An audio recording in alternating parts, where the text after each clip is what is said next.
Kita kan selalu nganggapnya orang-orang yang kerjanya di freelance misalkan sebagai penyanyi atau sebagai penari, itu kan selalu dianggapnya risiko suka terlibat ke dunia malam atau kayak gitu-gitu.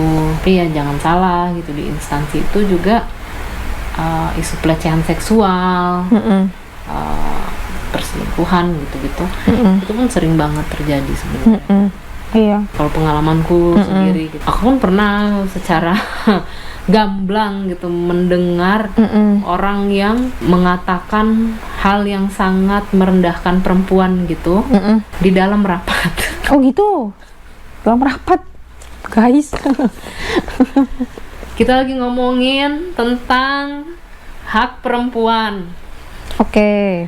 Terus topiknya adalah bahwa di Indonesia itu perempuan yang status di KTP-nya belum kawin itu nggak boleh ke puskesmas untuk pap smear. Hah? Beneran Mbak?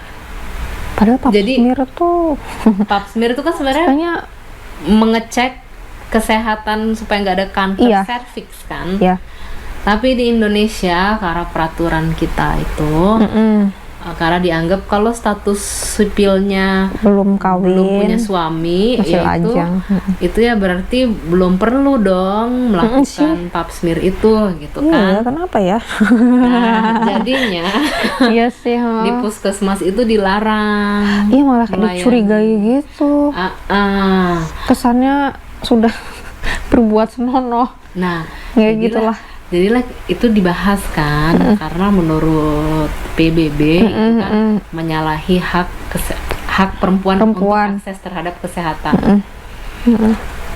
Terus adalah yang cerita kalau iya benar kok ini masih terjadi bahkan di Jakarta, karena di rapatnya itu dibilang ini cuma terjadi di beberapa daerah.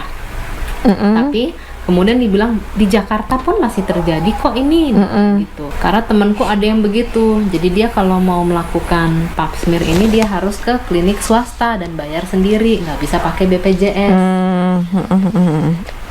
Lalu salah satu bapak dari kementerian yang ada di Rasuna Said itu dia ngomong kayak gini dong, suruh aja temennya ke rumah saya nanti malam. Dia dokter apa gimana? Enggak. Apa cuma ngeleceh aja? Ngeleceh aja. Oh. Itu dia.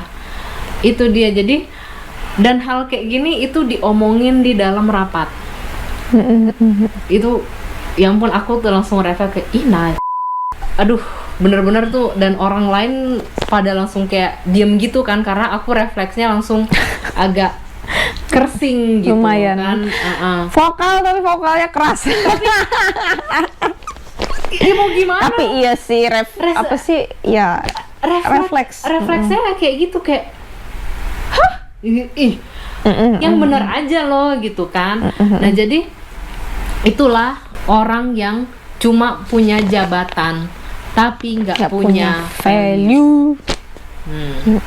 Dia harusnya ya dia apa sih, ini kan isu yang lumayan penting gitu ya, tapi dia nggak melihat itu dari vokasi yang benar, bahwa dia itu dibayar negara untuk mencari solusi, melayani masyarakat gitu. Tapi dia justru mikirnya kayak ya kalau dia memang dia mau bilang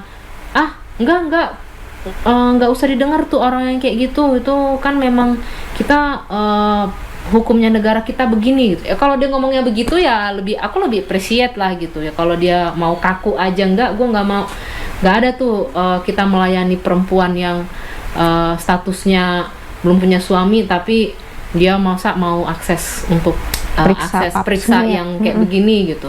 Mereka kan belum perlu sebenarnya. Kalau dia mau bilang gitu ya silahkan gitu sebenarnya, tapi kan nggak harus melecehkan juga gitu. Iya, justru malah mungkin di sini kita bisa lihat contohnya tadi si bapak tadi yang di sini tadi yang malah melecehkan ya tadi.